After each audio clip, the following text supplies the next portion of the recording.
Good morning, good morning, good morning. I'm excited that you're with us here today, that you're with us today. You know, it's an exciting time to be in the household of God. It's an exciting time. It's time for us to continue to experience the greater things that God for you in as we deal with what God is about to do.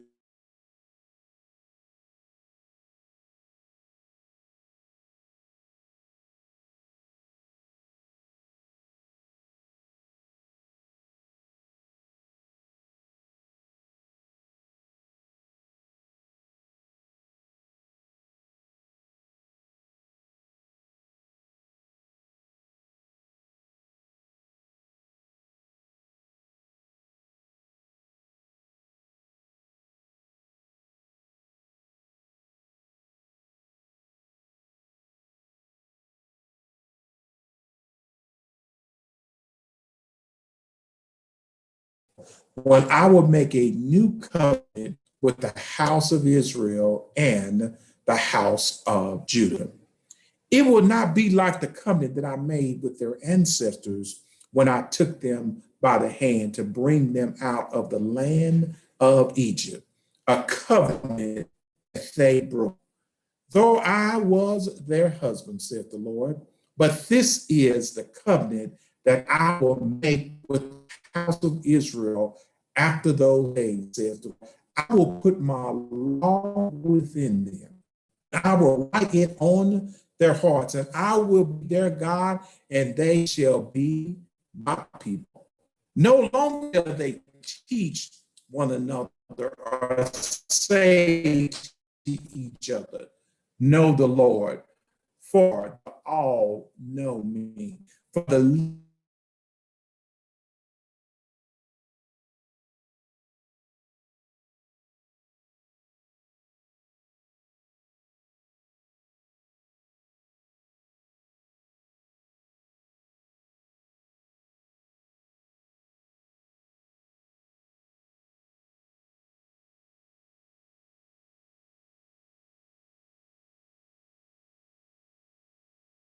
what it is, we lie what we're experiencing.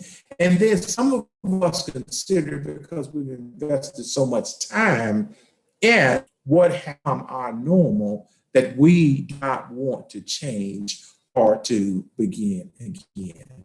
But God has given us many examples of how He has taken a group of people, how He's taken an individual, how He's taken an entire community, how He's taken an entire city or a nation and start over with them. I'm here to say to you that in some cases, it is good to start over again. As we look here at Jeremiah chapter number 31, verse number 32, he says to us that he will make a new covenant, who specifically with a group of covenant with you. There's a willingness to start over. There's a willingness that God has to start with us. But how many of us are willing to a person a second chance?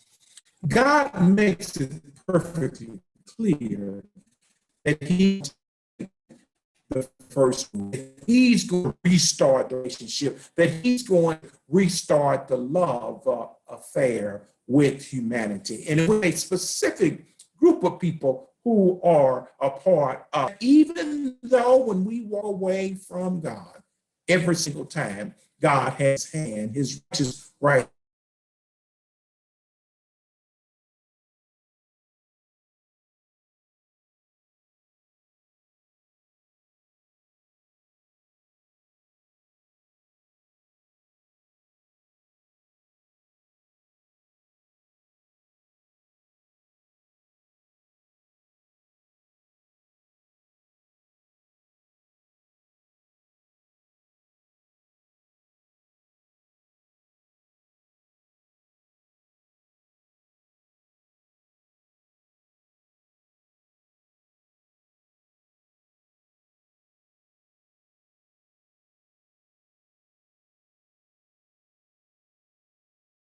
faith. We're all called to be engaged in helping those who need help. It's our responsibility to be the ones who are willing to give someone a second chance. My question to you today is, who in your life do you need? Are you willing to give a second chance? Yes, it's risky if we do that. Why? Contact with those who we've helped, there's those who we provided things to, but they have just walked all over us. And that is a challenge. But must have this thing that we call forgiveness. We must have the ability to forgive without any strings attached. And that's what we can say about God here in the book of Jeremiah. He knows that the people walked away from him. He knows that the people turned their back on him. He knows that the people betrayed his trust in them, but he was willing to still give them a second chance and create a new covenant with them. Not just any old relationship, but a blood covenant with them, a relationship that had attached strings that he was going to have to fulfill certain things if they were willing to turn from their wicked ways. God has declared in his word that he will open up his heart and he will open up his heart to us, and we must be willing to open our hearts to him by having a willingness to share love again with those who have broken our heart. Forgiveness has to be a part of our plan if we're going to live the way that God wants us to live. We must be willing to be the person who takes the first step. Sometimes that's challenging. Sometimes that's difficult. Sometimes we just don't want to do it because we're emotionally attached to what has happened to us. And you must be willing to not allow your emotions to control your actions.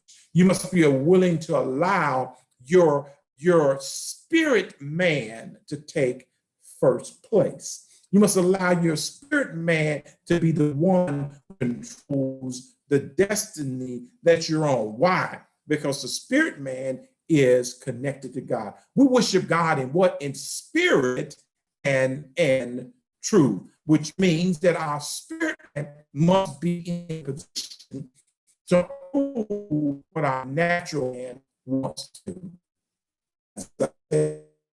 Challenging to become a forgiver.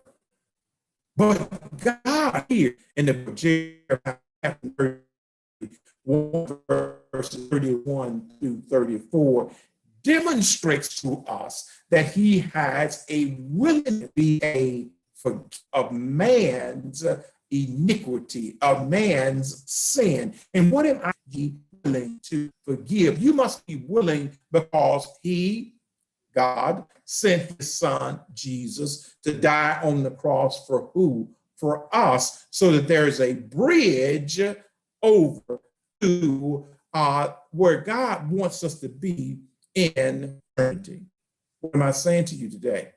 Brothers, if it is a situation where you need to forgive somebody, you must be willing to make the first step. Sisters, if there's someone who you need to forgive, it is your responsibility to make the first step. You're saying, well, that's unfair. Well, yes, it may be based on human standards, but not based on God's standards, because God has the ability to forgive. God has the willingness to forgive over and over and over again. And then when we look into the New Testament, we can see that there's many occasions in the New Testament where Jesus in the gospel, where he says to us that we must be willing to forgive 7 times 70. We must be willing to forgive over and over and over again. And we will move.